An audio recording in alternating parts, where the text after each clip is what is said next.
Yo les potes, bah c'est Capet. Aujourd'hui, grosse émission. On va parler de plein de choses. On va parler de Solana, de Telegram et de ton écosystème. Parce qu'il y a vraiment un gros bond au niveau de l'écosystème sur l'expérience utilisateur. C'est drivé à la fois par Ton, mais aussi par des initiatives comme Farcaster Frame, Solana Blink que je vais vous présenter, Starknet Link qui a un peu la même chose. J'ai eu l'occasion également de tester la blockchain Radix. Donc on a fait un article sponsorisé avec eux où en fait ils ont mis en place tout un système pour tester sur mobile et sur PC la DeFi, donc des swaps, des transactions, etc. Le système de connexion est assez innovant. Donc je vous montrerai ça aussi, hein. On fera un point rapidement sur ce que j'ai appris, la comparaison Solana et ZK Rollup, et puis on fera un point aussi sur les nouveautés. Il y a Ultra, il y a Projet Citadel, donc ça va être une grosse émission, ça va être une belle émission. Vous avez dans la description les timecodes pour passer au moment qui vous intéresse le plus, bien entendu. Voilà le lien Capet, ok. Acton, attention si vous utilisez Tom. Ah, risque de phishing. J'ai entendu parler de ça. Ouais, j'ai entendu parler de ça, qu'il peut y avoir des détournements. Donc effectivement, bah...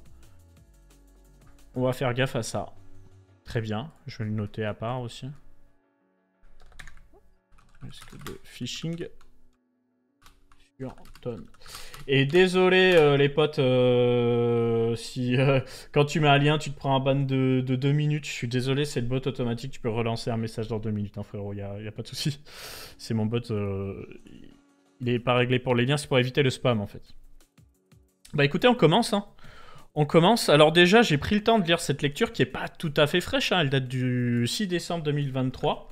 On me demande c'est quoi le phishing dans le chat, c'est usurper une interface, usurper une identité pour essayer de te prendre des informations ou prendre ton argent ou que sais-je. Donc c'est une technique d'attaque sur Internet, hein, tout simplement.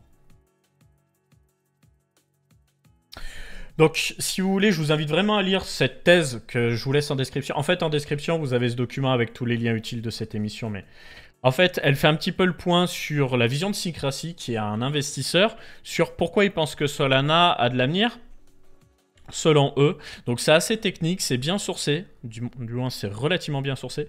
Donc, ils expliquent que le système de parallélisation des transactions, le proof of history de Solana. Ensuite, ils font un point sur... le coût pour pouvoir faire tourner un nœud Solana et on va dire le coût par transaction, même si bon, c'est un petit peu de la branlette intellectuelle si on me demande. Ensuite, il y a une comparaison sur l'existant.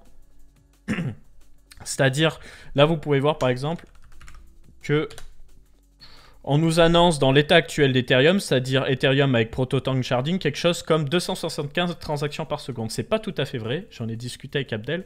En réalité, on est un petit peu plus, on peut le voir déjà, on est plus aux alentours des 300 transactions par seconde. Pourquoi?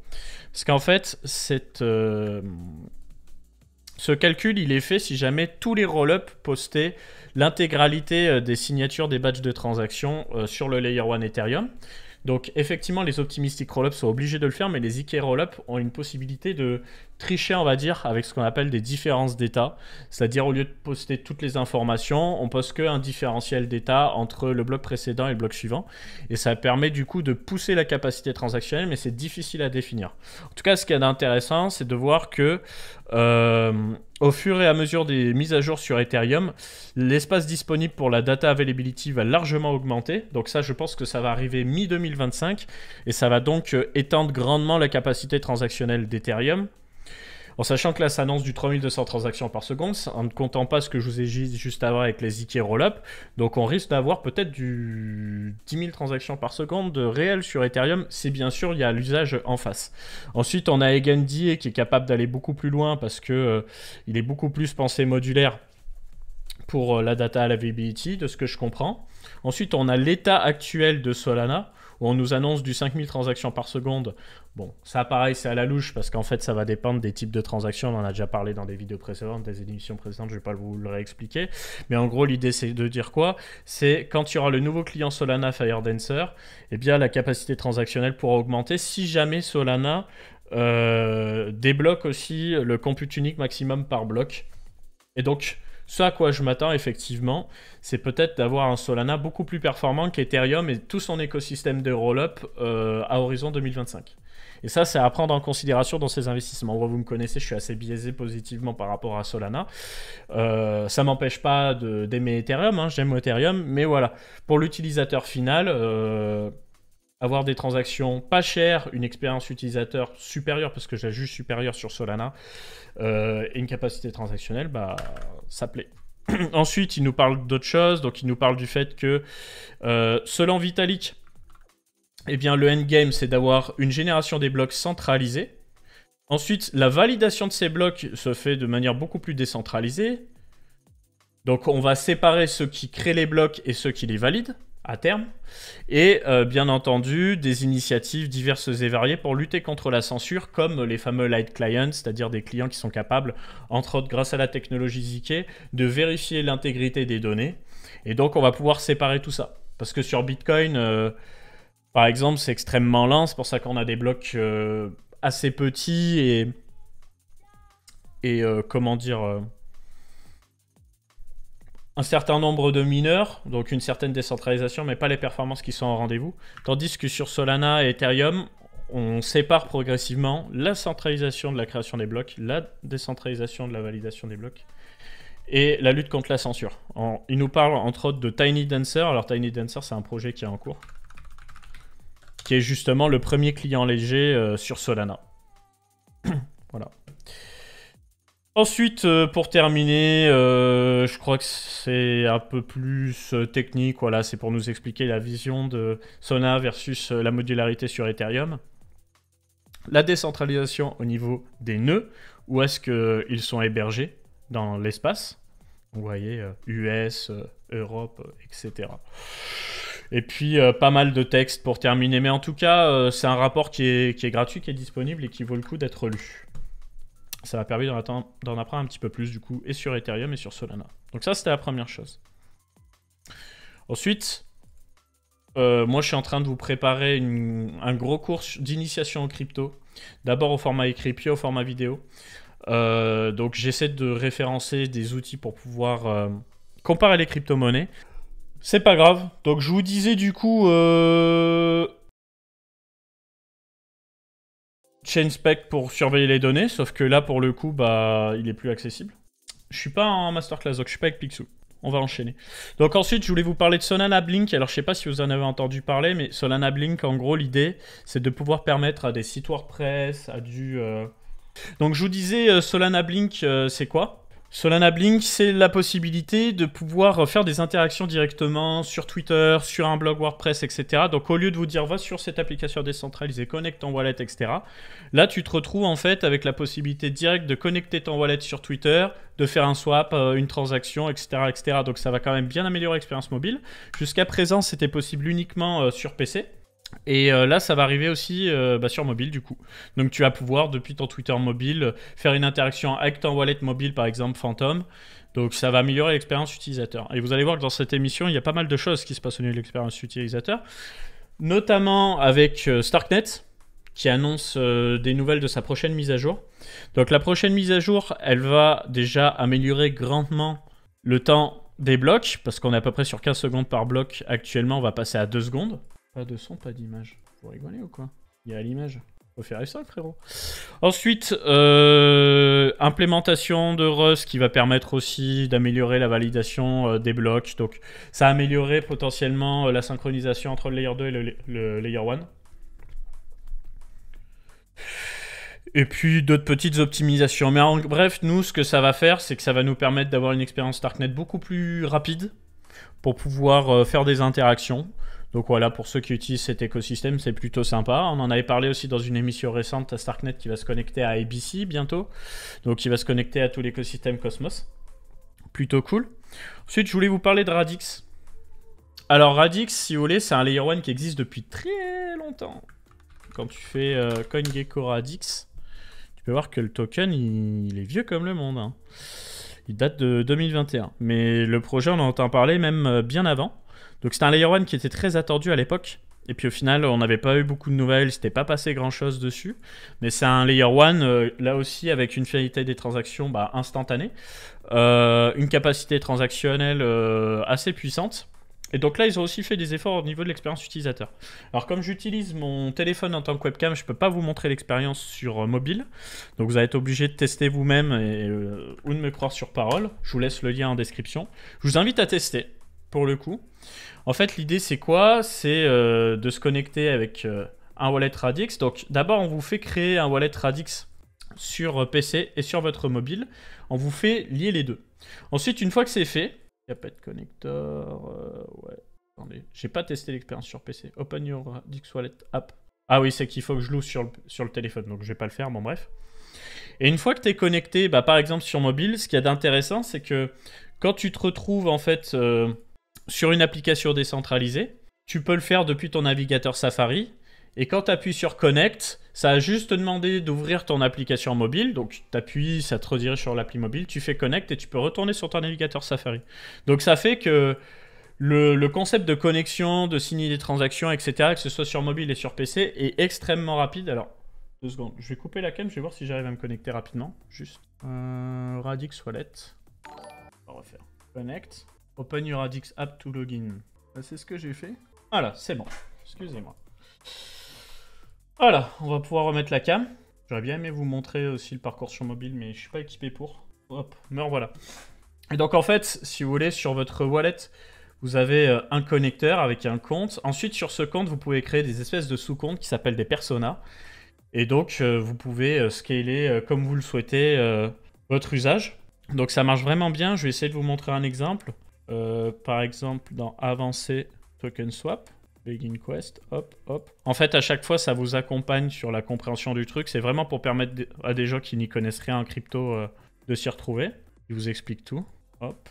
Là, il nous redirige sur différentes applications. Et à chaque fois, tu te connectes. Donc là, pour le coup, il faut que je redégaine le téléphone. Je ne vais pas le faire. Mais tu fais ça rapidement avec le téléphone. Mais c'est surtout qu'au niveau de l'expérience sur téléphone, bah, une fois que tu as le téléphone en main, c'est hyper rapide, quoi.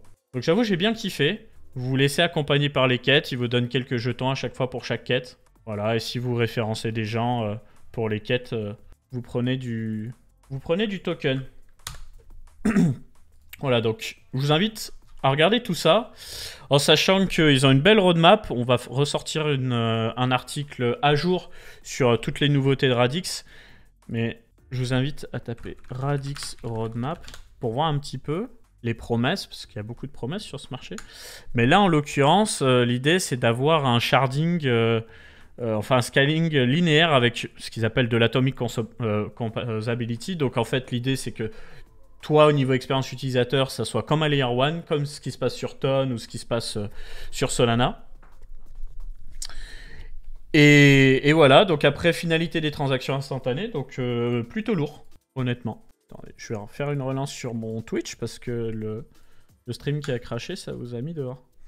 Ensuite, donc tout à l'heure, je vous disais quoi? Je vous disais que tout ce qui va être ZK et Rollup, ça va permettre de dépasser largement cette espèce de limite de 275 transactions par seconde. Pour le moment, au niveau des ZK et Rollup, on a Starknet et on a ZK Sync, où il n'y a pas beaucoup d'activité d'ailleurs, soit dit en passant. Bon, on a ImmutableX aussi, c'est vrai. Là, ce qui va arriver sous peu, c'est Eclipse et Movement. À surveiller. Vous êtes toujours actif dans le Club Coin Academy, moins en ce moment. Moins en ce moment. Il va falloir qu'on s'en occupe de ça aussi. Parce que là, la prio, elle a été sur les livrables et on est en train de bosser sur un recrutement YouTube aussi pour que je puisse me concentrer sur d'autres trucs, notamment. Pour qu'on soit plus actif de partout, en fait. Hein. Voilà. Donc Eclipse, c'est quoi? On en avait déjà parlé. C'est un Layer 2 qui utilise la machine virtuelle de Solana et qui utilisera d'ailleurs le client Solana FireDancer quand il sera disponible et stable. Donc on peut s'attendre à retrouver des performances similaires à Solana, hein, c'est-à-dire un bon millier de transactions par seconde facile, juste pour ce roll-up. Je crois même qu'ils permettent d'émettre plusieurs types de roll-up sur la même tech. Et ensuite, on a Mouvement qui, eux, se basent sur la parallélisation des transactions un petit peu à la manière d'Aptos. Et là aussi, il faut s'attendre à avoir un paquet de transactions par seconde. Alors, on va retester de voir si ChainSpect arrive à marcher. Visiblement, non. Je pense qu'ils sont en train de faire une mise à jour chez eux. Voilà. Donc, peut-être que ça va accélérer l'activité. Là, les testnets sont en cours. Je m'attends à ce que... J'ai un mini bug de connexion. Je m'attends à ce que ça accélère un petit peu le marché, là, à horizon septembre. On va passer maintenant à l'analyse de Ton Ecosystem. C'est un lien avec Pika ou pas du tout? Tu veux dire Mika? Mika? Non. Si c'est ça ta question, non, mais j'ai pas trop compris ce que tu voulais dire par là. Bref, est-ce que vous êtes prêts pour l'analyse de Telegram et de l'écosystème Ton, les copains? Je vais essayer de vous faire une belle démo. Donc j'ai créé un Telegram exprès, parce que j'avais pas envie que vous ayez accès à toute ma vie privée. Picasso sur Sol. Je comprends pas. Alors c'est peut-être moi qui suis inculte, hein, mais c'est quoi Picasso sur Sol? Parce que Picasso, c'est un réseau qui permet l'interconnexion, mais je vois pas le lien avec la parallélisation du tout. Bon, bref, je reprends l'émission.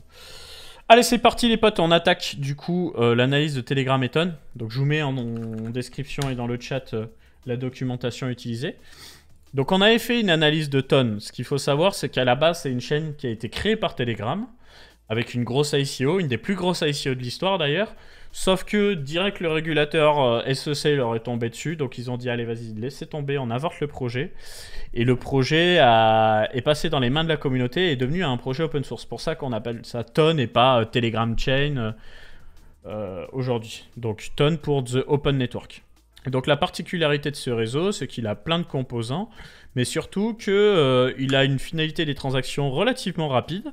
Donc ça, c'est plutôt cool. Et une capacité à scaler grandement, comme ça peut être le cas sur NIR Protocol, etc. par exemple. Alors je sais plus si on avait un schéma sur les workchains, etc. Sinon, c'est pas grave, je vais prendre le rapport Messari. Alors c'est un rapport qui est payant, donc je vais pas tout leak parce que j'ai pas envie de me faire attaquer en justice. Mais juste, voilà, il y a ce visuel-là qui met bien en évidence comment ça fonctionne. Donc vous avez la master chain qui est le layer 1 classico. Et en sous-réseau, vous avez des workchains. En dessous de ces workchains, vous avez des shard chains. Et en dessous de ces shard chains, vous avez des comptes. Donc en fait, l'idée, c'est que si les comptes partagent la même shard chain, bah, la transaction, elle va être relativement instantanée. Si après, ça partage la même workchain, ça va être plutôt instantané. Si tu passes de workchain en workchain, ça va être plus ou moins lent. Bref, ils essaient d'optimiser un maximum l'expérience utilisateur. Il me semble que pour le moment, il n'y a qu'une seule workchain sur le réseau. Mais plus tard, s'il y a une vraie demande en termes de scaling, ils vont pouvoir augmenter le nombre de workchains.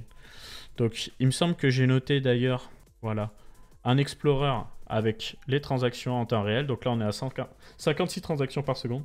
On est capable de monter, je crois, à 175 transactions par seconde. Et au fur et à mesure des workchains qui s'ajoutent, on va pouvoir avoir beaucoup plus. Donc, niveau performance, c'est OK. Frais des transactions, c'est pas cher. On est sur 1 ou 2 centimes la transaction, je dirais. Donc, je me suis fait le rapport Messari. J'ai regardé rapidement le rapport OKEx. Il y a le rapport Pantera aussi. Alors, Pantera, c'est un gros VC qui a expliqué pourquoi Ton est une de leurs plus grosses positions. Alors, je vais vous résumer ça rapidement. Telegram, aujourd'hui, c'est une des applications de messagerie les plus utilisées dans le monde.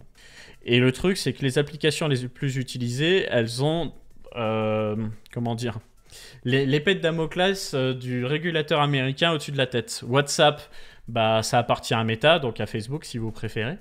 Donc du coup, tout ce qui est WhatsApp, Messenger, Instagram et tout, ils peuvent pas faire ce qu'ils veulent. Ensuite, Snapchat, pareil, ils peuvent pas faire ce qu'ils veulent. Du coup, voilà, après on a WeChat, bon ça se passe en Chine, donc de toute façon on laisse tomber. Donc si vous voulez, Telegram, ils ont un grand boulevard pour pouvoir créer des nouveautés. Parce que bah, c'est des Russes et ils font ce qu'ils veulent en fait. D'où l'intérêt de faire cette blockchain. Aujourd'hui, Telegram, c'est 900 millions d'utilisateurs. Il y a Signal aussi, mais je connais pas beaucoup de monde qui utilise Signal, frérot, honnêtement. Regarde, bah, de toute façon, il est là, Signal Private Messenger. Tu vois, il est loin derrière. Hein. J'utilise moi-même Signal, mais j'en connais pas beaucoup qui le font.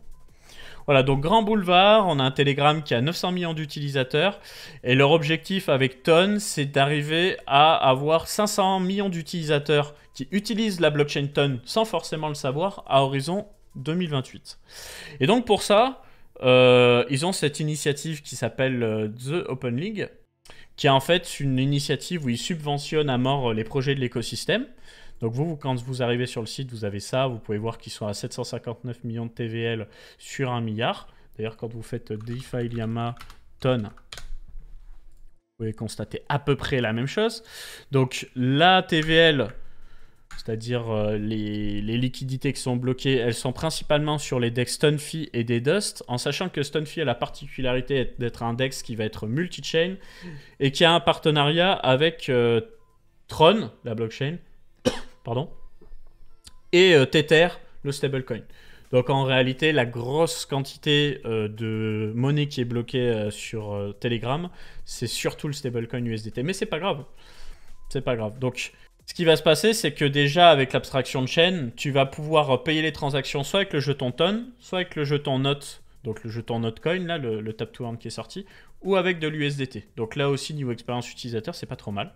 Et il y a plusieurs wallets qui sont proposés sur Telegram. Et ben du coup, je vais faire une trêve de bazardage et je vais vous montrer un petit peu comment on installe la wallet sur Telegram. C'est assez simple.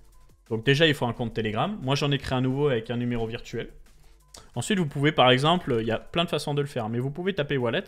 Vous avez l'application officielle Wallet. La première fois, vous allez avoir un bouton pour vous demander si vous voulez démarrer avec le robot. Vous dites oui, et là, je n'ai pas touché, donc on va le faire ensemble. Vous faites Open Wallet, vous acceptez les conditions, vous faites OK. Là, vous voyez, ça ouvre comme une sorte de petite pop-up qui est liée à Telegram directement. Et ce sera à chaque fois pour toutes les mini-applications de Telegram. Par contre, vous n'avez pas à installer d'extension, faire de trucs bizarres, ça se lance tout de suite. Donc là, j'ai déjà mon wallet qui est créé. Et si je mets mon wallet Web3, je vais dans Settings et je mets TonSpace. Et là, je l'ai. Start Exploring Ton. Là, je peux faire un backup via email. Donc, j'ai déjà un email. Je ne sais pas si ça va marcher. Peut-être qu'il va me dire que c'est déjà utilisé. On va tester. Permettez-moi de tester. Pas de seed. Ça dépend du wallet. En fonction des wallets, tu choisis ton parcours utilisateur. Mais là, je pense qu'il fallait que je fasse backup manually pour avoir ma seed. Voilà. Et là, j'ai mon adresse de dépôt. Parfait. Donc, permettez-moi 2 secondes de mettre des miettes sur ce wallet. Je vais changer mon Telegram. Vous voyez ma gueule comme ça en même temps. Wallet. Je vais l'ouvrir. Qu'est-ce qu'il me raconte, lui? Oh, c'est chiant, putain, quand ils font ça. Attendez. Je change de wallet parce que c'est en train de me rendre fou. Je vais envoyer les miettes. 0,5 tonnes. Donc, voilà, vous voyez. Ah, d'ailleurs, je passe d'un écran de 1080p à 4K, ça fait un peu le caca, là. Je mets mon mot de passe. Voilà, c'est fait. Parfait. Je repasse sur mon compte Classico. Hop, hop. Et vous voyez, pour réouvrir l'application, c'est ce petit bouton à chaque fois. Space. Je les ai pas encore reçus. Ah si, c'est déjà reçu. Donc, vous voyez, au niveau des transactions, ça va assez vite, hein. J'espère que ce sera suffisant. Je sais pas pourquoi ça s'affiche là. Ah non, c'est pas tout à fait reçu encore. La finalité, elle n'est pas aussi rapide qu'on nous la promet. Bon, c'est pas grave. Ensuite, donc, une fois que tu as ton wallet, tu vas pouvoir tester des applications. Donc, par exemple, tu vas sur le site ton.org, site officiel. Hein. Tu descends. Et en bas, tu peux voir Get a Wallet, choper des jetons, stake, machin. Et tu peux voir App et Services. Et là, ça te redirige en fait sur un App Center communautaire, comme ceci, qui ressemble un peu à un App Store. Hein. Donc ça rend encore mieux sur mobile du coup. Et là, tu choisis qu'est-ce que tu souhaites avoir. Donc par exemple, Catizen, c'est une application. Hop, tu lances. Ça t'ouvre un chat. Ça t'ouvre un petit jeu. Donc là, c'est vraiment un jeu de Golemont. Hein. Tu fais émerger les chats.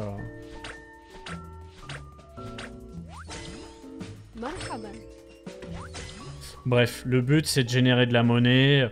Et plus t'as de monnaie, plus tu montes dans le ranking. Et plus tu montes dans le ranking, et plus t'as de chances de choper un airdrop.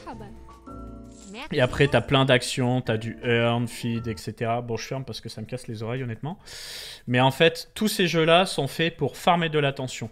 Prendre votre temps, générer des actions on-chain, etc. Ce qui fait que ça crée plein de wallets. Ça fait plein de transactions on-chain et ça permet de booster les stats à mort. Et à chaque fois, tu prends n'importe quel jeu de l'écosystème. Regardez, je reviens sur l'App Center. C'est vraiment d'une violence. Tu vas dans Play to Earn, tu as Notcoin, Catizen. Il y a aussi, comment il s'appelle, pardon, Hamster Combat. C'est une folie. Hein. C'est une folie, les stats. Regardez, on va retourner sur Twitter. Catizen. On est à 2 millions d'abonnés. Yob, let's set. Hamster Combat. On est à 12,4 millions d'abonnés. Notcoin, on est à 1,7 million d'abonnés. Pourquoi? Parce qu'en fait, ce store de mini-applications, il existait bien avant. Sauf que là, ils sont en train de pousser vraiment la blockchain. Et du coup, on se retrouve avec plein de gens qui testent des jeux et qui savent même pas qu'il y a une blockchain derrière. Ou alors, on va essayer de leur faire créer un wallet, mais à aucun moment on leur parle de blockchain. Donc, niveau acquisition utilisateur, c'est vraiment extrêmement violent. Voilà. Et c'est surtout pensé pour mobile avant tout. Je prends un exemple. Tu as ce DEX là. Hop. Je fais trade sur Telegram. Toujours ouvrir. Je fais start. Et ensuite, je clique sur trade. Ça s'ouvre. Et tu te retrouves avec ton petit DEX. Tu as juste à connecter ton wallet. Voilà, autorisé. Vous voyez, il n'y a pas des pop-up qui mettent du temps à charger, etc.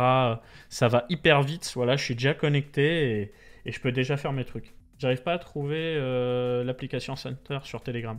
Va sur le site Ton. Regarde, comment tu fais. C'est CoinGecko. Tu regardes la blockchain Ton, elle est là. Site officiel ton.org. Et tout en bas, tu l'as là. App and Services. Voilà. Et ça s'ouvre direct. Ton petit Dex, 13 poli. J'arrive pas à accrocher. Bah après, ça reste des jeux de merde hein, pour le moment, tu vois. Mais ce qu'il y a d'intéressant, c'est que vraiment, c'est des jeux qui sont faciles, type Candy Crush. Et ça marche très très bien dans les pays asiatiques et la Russie pour le moment. Donc après, est-ce que ça va prendre chez nous? Je sais pas. En tout cas, Notcoin, c'est violent parce que... Regarde, t'es quand même à 1,2 milliard de capitalisation pour un tap to earn à la con. Les autres jeux, type Hamster Combat et compagnie, ça va sortir plus tard. Et après, bah, Ton, on est quand même sur top 10 crypto-monnaies, 34 milliards de capitalisation.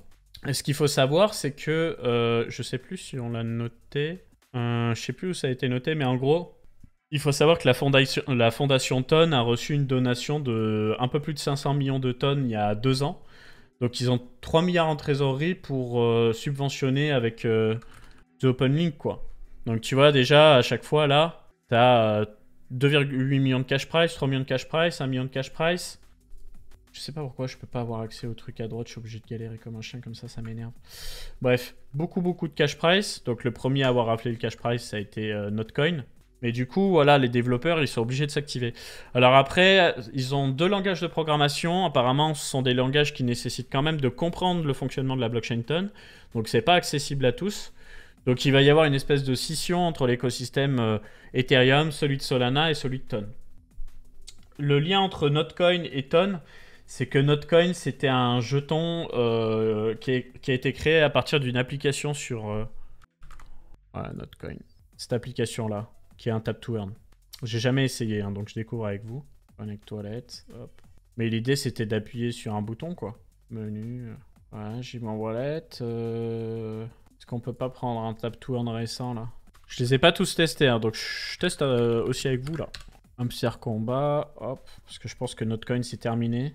L'airdrop est déjà passé. Jouez sur votre mobile. Ah bah là, je suis obligé d'être sur mobile, du coup. Ok, bon bah très bien. Notcoin, des mêmes coins sur Toncoin, ça doit exister. Hein. Attends. C'est quoi le DEX le plus connu là que je disais sur DeFi Llama? Chain, Ton, Stonefy, Go to App. Ouais, remarque, je suis con, j'ai encore plus simple. Je vais sur mon wallet officiel, je l'ouvre. Et il me semble que dedans, il y a une option de swap. Hein. Ouais, swap. Voilà. Et là, tu peux voir un petit peu tous les jetons qui sont disponibles pour le swap. Donc, tu as plein de cochonneries en fait. Hein. Le seul truc sérieux, c'est USDT et Notcoin, quoi. Le reste, c'est vraiment de la chiasse, hein. On va pas se mentir. Mais bon, comme Stonefy sont en train de s'intégrer à la blockchain Tron, puis à Polygon et le VM, ça va se faire petit à petit. Voilà, qu'est-ce que je me suis noté d'autre par rapport à Ton, moi? Ouais, donc il y a une guerre qui se fait aussi sur le marché asiatique. Si vous voulez, il y a une messagerie qui s'appelle Kakao Messenger, qui fonctionne pas mal à Singapour, en Corée du Sud, de ce que je comprends. Et eux, ils ont créé, entre autres, si j'ai bien capté, où ils se sont associés avec la blockchain Clayton, qui est un layer 1 qui touche exclusivement la communauté asiatique. Mais on est quasiment sur 1 milliard de capitalisation. Et là, ils se sont associés pour faire la blockchain Gaia. Et ce qu'ils veulent, en fait, c'est que Gaia, ce soit la blockchain qui est liée à Kakao Messenger, en fait. Donc du coup, ça va être un petit peu le concurrent de... Ça va être un petit peu le concurrent de Telegram. WeChat, tu me dis WeChat, Mike, le truc de WeChat, c'est que c'est le gouvernement derrière. Enfin, c'est pas le gouvernement, mais c'est piloté grandement par le gouvernement, même si c'est une entreprise privée. Donc à surveiller l'écosystème Ton. Hein. Pour le moment, c'est des petites applications. Leur but, je pense, ça va être surtout de devenir incontournable sur mobile.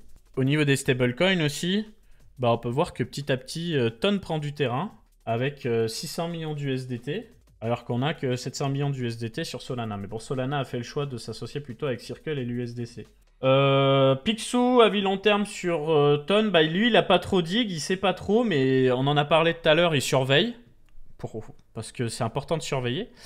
Dans le dernier live, il disait que niveau price action, bah, on dirait un top. Après, Le connaissant, s'il commence à avoir des structures de retournement et des dips, bah, peut-être qu'il y a des points d'entrée. Maintenant, c'est toujours pareil, hein, ça dépend de la santé du marché, mais là, on peut dire qu'ils ont fait une année quand même sympa. Hein. Depuis le mois de mars, ça a poussé violent. Mon avis long terme sur Kaspa, bah, si Kaspa arrive à avoir les smart contracts tout en maintenant les performances qu'ils ont, ça va être un layer 1 exceptionnel, Kaspa, parce que c'est du proof of work, mais c'est du proof of work basse latence, ce qui n'existait pas jusque-là. Il y a aussi Alephium qui fait ça, mais Kaspa est un vrai fair lunch. Donc je pense que d'un point de vue idéologique, Kaspa va plus plaire que Alephium. Grâce à votre article sur Ionet sur Coin Academy, j'ai gagné 1500 €. Bah écoute, merci beaucoup et désolé, ça a mis un lien, t'as pris 2 minutes de ban à cause du bot. Regardez le pauvre. Éjecté 120 secondes parce qu'il a un message. En tout cas, si t'as gagné 1500 balles à Hugo, bah ça me fait très plaisir, écoute. Ça fait un petit SMIC sponsorisé par la blockchain. Est-ce qu'il y a de la valeur pour le token ton? Bah ouais, c'est quand même le blockchain, le token... Enfin, la crypto-monnaie native du Layer 1 ton. Donc s'il y a vraiment 500 millions d'utilisateurs de la blockchain à horizon 2028 comme ils souhaitent le faire, bah ça risque de prendre quoi. Parce qu'aujourd'hui, Ethereum et les Layer 2, on est à quelques dizaines de millions d'utilisateurs actifs, tu vois. Là, on parle de 500 millions d'utilisateurs actifs. Donc ce serait énorme. Ton ou Kaspa, c'est pas la même chose. Kaspa, c'est juste un Layer 1 pour le moment qui sert à faire des transactions de paiement. Ça n'héberge pas d'application encore, Kaspa. Mais c'est dans la roadmap. Voilà. Maintenant, on va passer à Ultra. Donc Ultra, qui est, on va dire, sponsor de cette émission, parce que je suis ambassadeur du Layer 1. Le jeu d'Ultra arrive à grands pas, il s'agit de Projet Citadel. Donc ça va être un extraction shooter qui sera gratuit, qui tournera sur PC, qui aura son propre jeton, mais qui sera aussi lié à la blockchain Ultra et qui aura une interface directe avec la partie e-sport du launcher d'Ultra. Et donc on va commencer à avoir des accès anticipés. Je vous propose de faire le point sur tout ça tout de suite. Alors déjà, ils ont ouvert un Discord. Et ceux qui sont venus dans les premiers dans le Discord ont pu participer à un giveaway, j'en fais partie, pour pouvoir débloquer des accès, visiblement. Donc, je vous montre le Discord. Hein. Hop. Pourquoi il me dit ça, lui? Il connaît pas mon Discord ou quoi? Bon, c'est pas grave. Un avis sur Aetir mitigé. Sur le papier, c'est très bien, mais ça ressemble plus à un projet Web 2 qu'à un projet Web 3, au fur et à mesure que je me renseigne sur le sujet. Donc, projet Citadel, voici. Voilà. Et du coup, vous avez un channel FR, un channel général, des channels vocaux, et les Early Access vont bientôt démarrer. Donc, on a eu pas mal de visuels du jeu et également des nouvelles du gameplay. Donc, au niveau des visuels du jeu, on a tout ça. Ça a de la gueule. Il faut savoir que le jeu tourne sur Unreal Engine 5. Hein. Donc, ils ont essayé de bosser sur des détails comme l'éclairage et la spatialisation du temps. La spatialisation du son, pardon. Donc c'est un gameplay qui va changer un petit peu. Ça va être un mélange assez arcade, d'un côté un peu en mode Call of Duty, mais en même temps c'est un extraction shooter. Donc il va falloir que tu fasses gaffe à ta vie, au son que tu fais, à tes munitions. Il y aura toute une dimension stratégique. Et on a eu pas mal de nouvelles à ce sujet-là. Alors qu'est-ce que je m'étais noté ici? Voilà, donc stay tuned, Citadel Socials. Voilà, l'accès anticipé arrivera dans les prochaines semaines. Donc le message date du 23 juillet.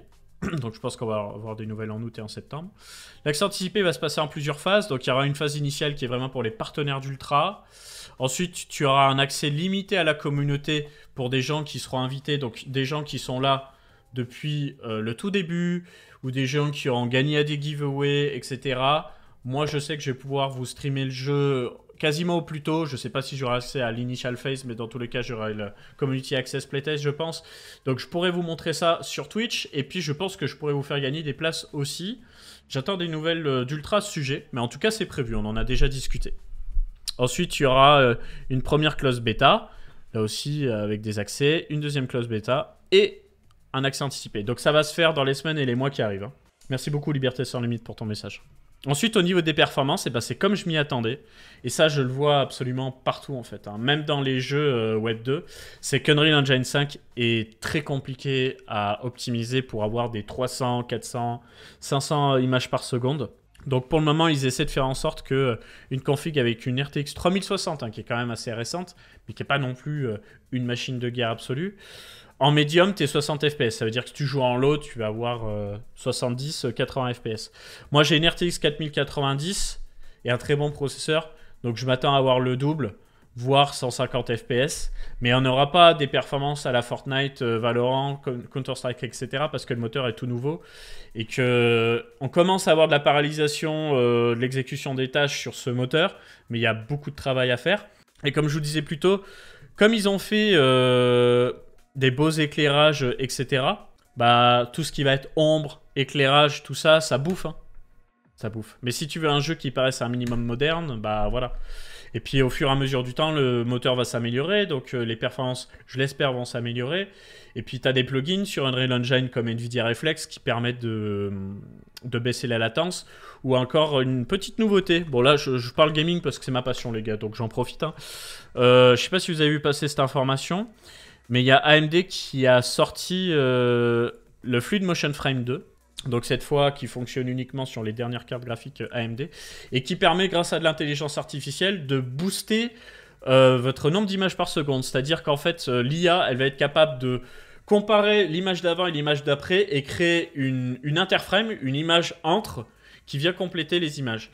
Au détriment de un petit peu de latence supplémentaire, mais ça permet par exemple d'avoir... tu sais, quand tu es à 60 FPS et que le jeu il paraît pas fluide, et bah, d'avoir 120 FPS et d'avoir un jeu qui paraisse beaucoup plus fluide au détriment d'une petite perte de réactivité.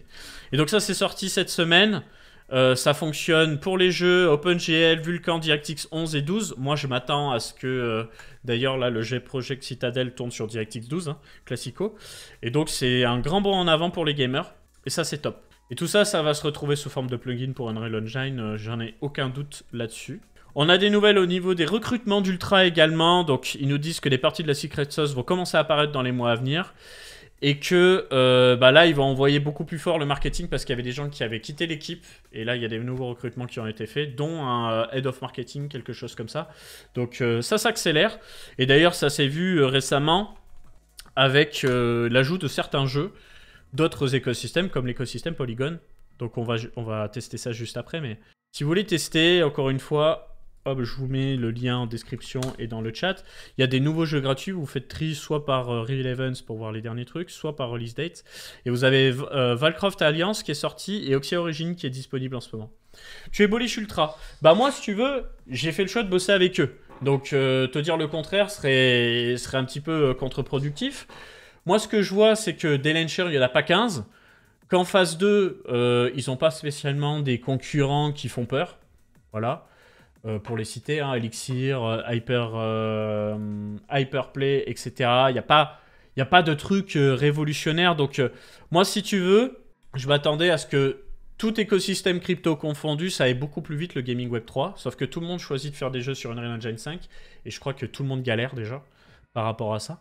Ensuite, bah, généralement, tu n'as pas les budgets ni la connaissance par rapport à des studios de jeux traditionnels.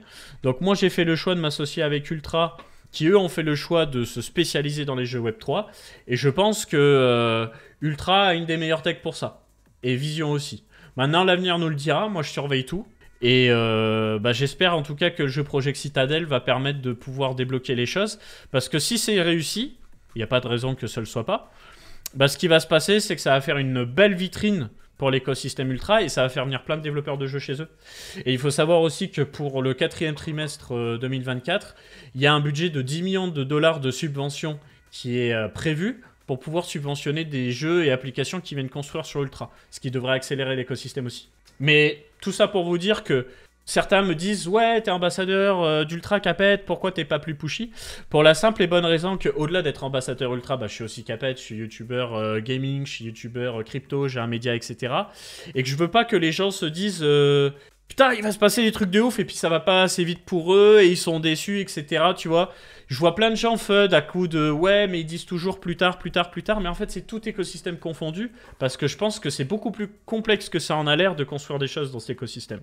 Donc moi, je leur fais confiance. Jusqu'à présent, je leur ai fait confiance. Et j'attends beaucoup du jeu Projet Citadel, tout simplement, en sachant que c'est un jeu qui va être gratuit, tu vois. Je me suis toujours dit que quand tu joues aux jeux vidéo, tu ne peux pas réfléchir à la blockchain ou à la spéculation, tu joues tranquille. Absolument. Mais après, la techno-blockchain et la tokenisation, ça peut ajouter des trucs intéressants, tu vois. Le déplacement, le gameplay est amélioré sur Citadel. Bah, les déplacements ont l'air un peu lents. Ça a l'air d'être la signature au niveau du gameplay. Mais j'ai pas testé de moi-même sur ma machine de guerre. Donc si ça se trouve, quand c'est sur ma machine de guerre, ça tourne impeccable, tu vois. Donc je veux pas juger tant que j'ai pas testé. Visuellement, c'est bien. Niveau son, c'est bien. Il y a beaucoup d'idées intéressantes. D'ailleurs, on va regarder un petit peu les nouveautés. Donc, il nous montre notamment le fusil à pompe. Il nous montre des déplacements sur la carte. Où tu vois que t'as pas de viseur au milieu, t'as pas de viseur par défaut sur ton arme. Donc il va falloir être intelligent sur ta visée. C'est un extraction shooter, donc tu viens récupérer des équipements, tu viens récupérer différentes sortes de balles. D'ailleurs, vous voyez, les balles, c'est pas tout à fait les mêmes à chaque fois. Donc visiblement, il y a différentes sortes de balles. Et j'imagine que ces balles, si tu les gardes dans ton équipement et que tu termines la game en vie, tu les ramènes dans ton inventaire. Et j'imagine aussi que tu vas pouvoir les revendre sur le marché. Donc ça peut créer de l'activité on-chain. Tu as une présentation de la bombe IEM aussi. Alors la bombe IEM, ça sert à quoi? Ça sert à casser les signaux électriques et électroniques. On connaît ça hein, dans les jeux comme Call of Duty. Mais là, regardez l'éclairage en face. Quand il jette la bombe, ça pète les éclairages même sur la map, tu vois. Ça, j'ai trouvé ça cool. J'ai trouvé l'idée sympa. C'est pas quelque chose qu'on a l'habitude de voir dans les FPS. Ensuite, donc, un petit leak de la bêta. Ça, je vous l'avais déjà montré, mais je pense qu'il y en a plein qui ne l'ont pas vu. En fonction de comment tu calibres le viseur sur ton arme, tu as la possibilité de le ramener vers l'avant ou vers l'arrière. Ça va avoir un impact sur ton champ de vision sur l'arme. Tu vois, quand tu vises. Regardez bien le champ de vision. Hop, là, il le change. Et là, tu as un champ de vision un peu plus en mode SMG. Ce que je veux dire par là, c'est que là, ça va être plutôt pour tirer de loin, pour bloquer une position. Alors que là, donc, pour un gameplay, on va dire statique, hein, d'expérience, AR.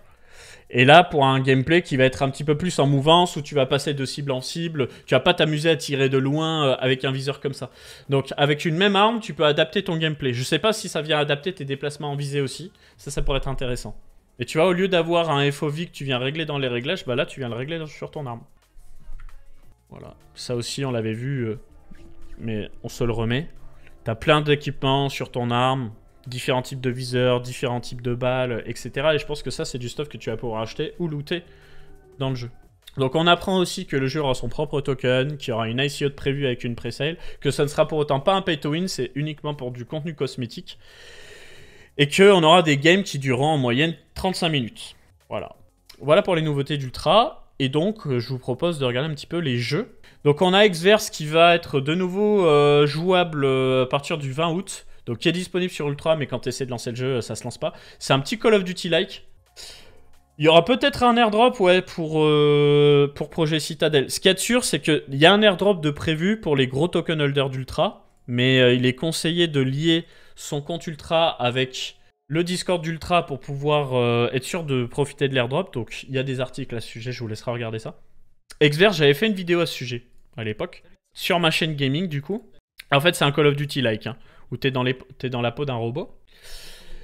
Et tu vois, t'as de la glissade, tirer, viser, gameplay assez dynamique. Bref, c'est un Call of Duty-like, quoi. Ah bah, c'est ce que je dis. Donc après, t'es dans la peau d'un robot, différents types d'armes, etc. Je sais pas ce qui aura changé d'ici le 20 août, parce que j'avais pu tester ça. C'est quand que j'avais pu tester le jeu? C'était il y a 3 mois, c'était au mois d'avril, ok. Et il y aura du cash prize pour les meilleurs joueurs, mais il y a des gens qui sont vraiment énervés sur le jeu. Au niveau du nombre de joueurs, on en est où sur Ultra? Bah là, en ce moment, ça grossit pas beaucoup parce que justement, ce qu'il faut, c'est des jeux multijoueurs comme Xverse pour pouvoir ramener plein de gens. Donc moi, je vais tabasser un petit peu à ce moment-là. Mais je sais que la dernière fois, Xverse, ça avait fait venir vraiment pas mal de monde. Hop, on a pareil Oxia Origin. Donc là, c'est à la 3e personne et c'est pas multijoueur. Valroft, ça devrait être multijoueur. Bah, je vous propose de regarder tout ça. On va tester les deux. Parti. Domination, je vous le montre pas parce que des fois, il y a des gens sur la carte, des fois pas. Donc ça, c'est un peu dommage. Je vais rester concentré sur Oxia. Et j'espère que le stream va pas bugger. Aussi, ça pourrait être pas mal. Donc Oxia, il faut un compte sur le site. Moi, j'en ai déjà un. Je vais m'assurer qu'il n'y a pas de la musique qui se relance. Voilà. J'ai oublié de changer le nom du live, ouais. Désolé. Tant pis. Maintenant, à ce stade, c'est un peu trop tard. Donc si vous voulez passer en plein écran, pensez à faire F11. Hop, comme ça. Ensuite, graphisme, moi je suis quasiment tout en low parce que je joue en 4K. Audio, je suis par défaut. La sensibilité, je suis à 0,36. Je suis un joueur en clavier AZERTY. C'est parti. Je vais vous montrer un petit peu les performances en temps réel en même temps. J'espère vraiment que le stream va pas bugger. Hein, que sinon là le PC va commencer à me prendre la tête. C'est ma webcam qui bug. Permettez-moi de l'enlever. Allez, c'est parti. Donc il y a eu pas mal d'améliorations hein, depuis la dernière fois. La première fois que j'avais streamé Oxia, j'étais vraiment fâché. J'en avais parlé au CEO. Là, ils ont fait pas mal de corrections. Faut quand même une machine assez puissante si vous voulez que ça tourne bien. Mais vous voyez, je suis quand même à 250 images secondes. Et le jeu est pas moche. Hein. Le jeu est pas moche du tout. Donc ça, vous pouvez le tester, il est gratuit. Hein. Si jamais, lien pour s'inscrire sur Ultra en description. Vous pourrez le tester jusqu'au 4 août. Après, ils vont fermer l'accès anticipé. Et pour ceux qui auront les meilleurs scores, il y a des tokens Oxia à gagner.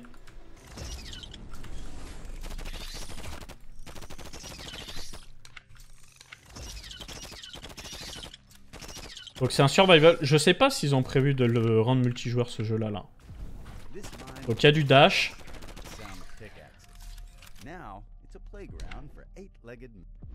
C'est un Warframe lag. J'ai jamais joué à Warframe, donc j'ai envie de te dire oui, sans doute.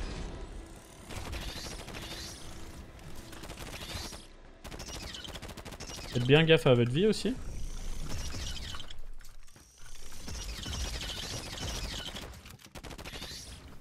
Et ouais, il y a une nette amélioration entre, je crois que c'était en avril ou en mai qu'il était jouable et maintenant, ils ont fait pas mal de bons recrutements, de ce que je comprends.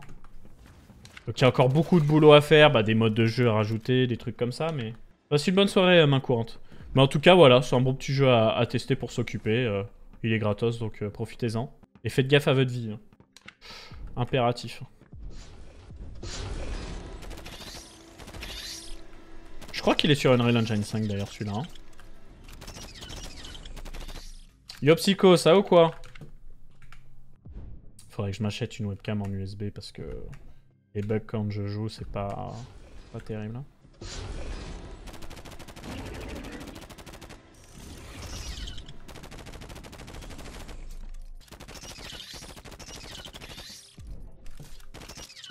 Mais vous voyez, c'est fluide hein, quand même. Hein. C'est fluide, ça tourne bien. Oula, alors niveau vie par contre, attention. Je vais me remettre bien comme il faut là parce que... Vous voyez, niveau FPS, ça tourne bien. Hein. Ça, c'est beau. Et dis-toi, c'est beau. Petit bug d'affichage. C'est assez beau en sachant que je joue quasiment tout en low. Hein. Je m'amuse pas à mettre en épique, c'est un coup à ce que tout se mette à bugger, mais t'as capté. Je joue en low parce que je veux que le jeu soit fluide. Hein. Je privilégie toujours la fluidité, moi.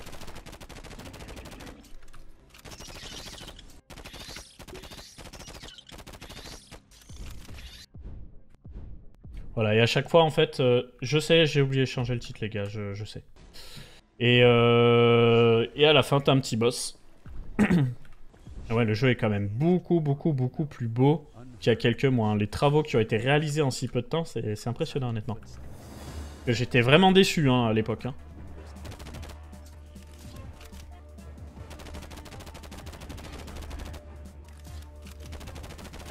Alors, je vous donne la tech pour le boss. Vous restez en fond de carte.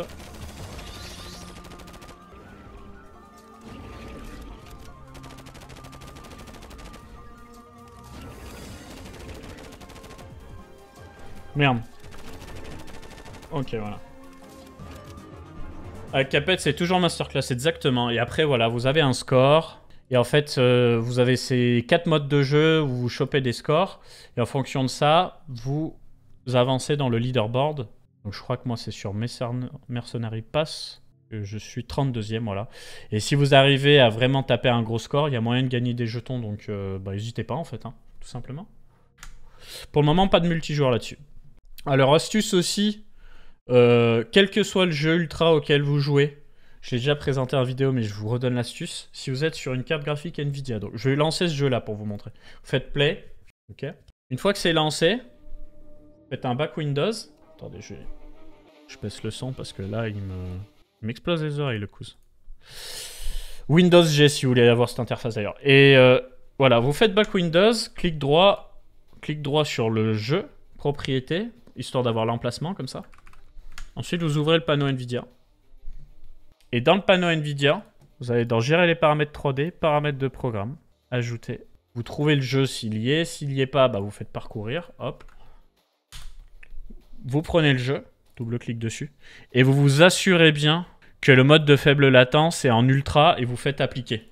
Ça va baisser l'input lag à mort sur votre jeu parce que par défaut, l'input lag est terrifiant. Hop, et là je peux remettre ma cam d'ailleurs parce que je pense pas que ça buggera sur ce jeu-là. Voilà, et si vous voulez, il y a aussi de lissage d'image. ça vous intéresse. Bref, hyper important. Une fois que l'input lag est fixé, vous fermez le jeu, vous le relancez. Bon, je vais pas le faire du coup. Et donc là, on est sur un jeu très à l'ancienne, qui n'a pas encore le multijoueur, mais le multijoueur est prévu. Et j'avoue, j'ai petit coup de cœur. Alors, tout le monde va pas être d'accord avec moi, hein. Y a pas de souci. Mais petit coup de cœur, parce que t'as cette petite vibe Counter-Strike 1.6, Counter-Strike Source, j'aime beaucoup. Alors pour le moment, c'est qu'avec des bots, hein. Je vais mettre un deathmatch. Begin. Vivement que le multijoueur il sorte. Je suis chaud de voir un peu le niveau des gens. Parce que tu vois, t'as des sons à l'ancienne et tout. Vous allez voir. Voilà. Et donc là, voilà, j'ai un pistolet, un sniper. Voilà. Faut éviter de tirer en marchant. Et là, c'est bien multijoueur. Ça saute dans tous les sens. C'est quand même beaucoup plus mobile qu'un Counter-Strike. Mais dans la visée, ça a ce petit côté Counter-Strike où... je sais plus comment ça s'appelle le Counter-Strike en Asie, là... Crossfire. Je sais pas si vous connaissez Crossfire. Donc il est pas beau, mais je m'en bats les couilles, tu vois.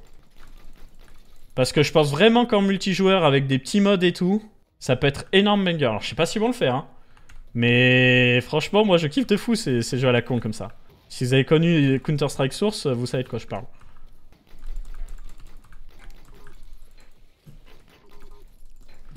Puis ils ont la dalle en plus, les gars. Alors pour le moment, bah, c'est qu'en offline, hein, si vous voulez tester. Au niveau des paramètres, moi je suis en... Fais voir... Ouais, quasiment full low. Par contre, je suis en 4K, comme vous voyez. J'ai débloqué les FPS. D'ailleurs, si vous voulez les voir. Est-ce que je peux les afficher, mes FPS? Oui. Et toujours dans les settings, j'ai baissé la taille du viseur. C'est tout ce que j'ai fait, histoire que ce soit un petit peu plus lisible au niveau du gameplay. Donc je sais pas quand ils vont le sortir le multi, mais il faut qu'ils le sortent.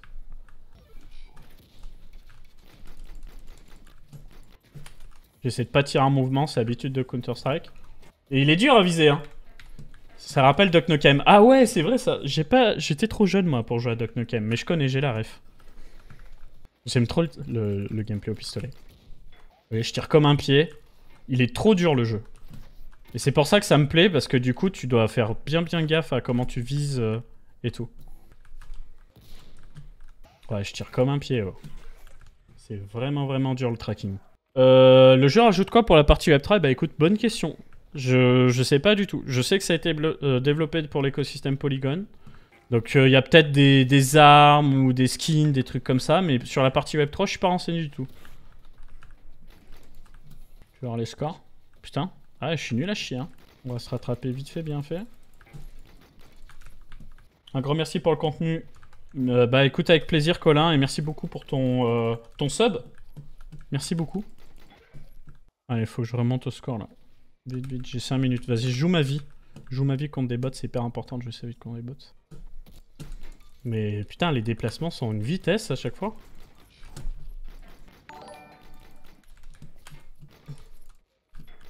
Putain, mais je les canarde. Je les canarde de fou furieux. Il est en train de me déglinguer. Oh. Choqué. Franchement, faut qu'il le sorte en multi. J'ai pas la technique et en fait ça me frustre.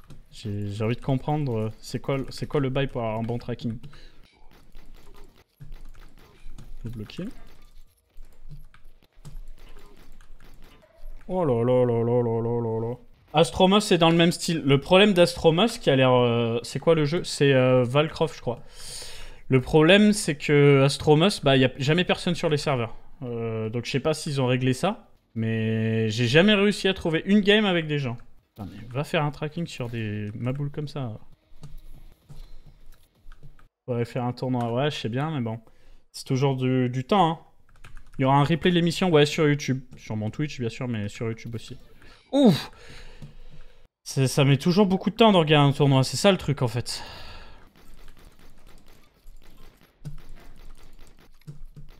Faudrait peut-être que je spray un peu moins vite au pistolet, je sais pas. Ah oui, j'ai ça aussi. C'est vrai, ça. Ouf. C'est bon, je repasse premier. Bravo à moi, contre des bots. Important, hein. On sauve l'honneur. Je joue beaucoup moins, j'ai tellement perdu en niveau, mais... C'est ça d'avoir 30 ans, les gars. Hein. On n'a plus 20 ans, les gars. Hein.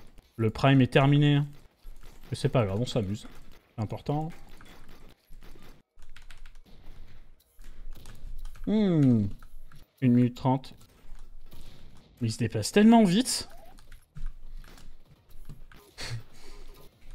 On peut le dégouiller ou... Genre transpire. Non, en fait, c'est qu'il fait trop chaud chez moi. C'est un truc de malade. J'ai pas envie de mettre la clim, je tombe malade après. Allez, on va se terminer cette petite game. En sauvant l'honneur.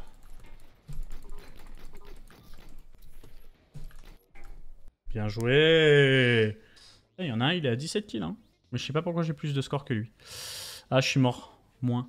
Voilà, donc je vais attester du coup les potes en gratuit. Comme dit, vous avez Oxia, vous avez Valcroft, vous aurez Exverse à partir du 20 août.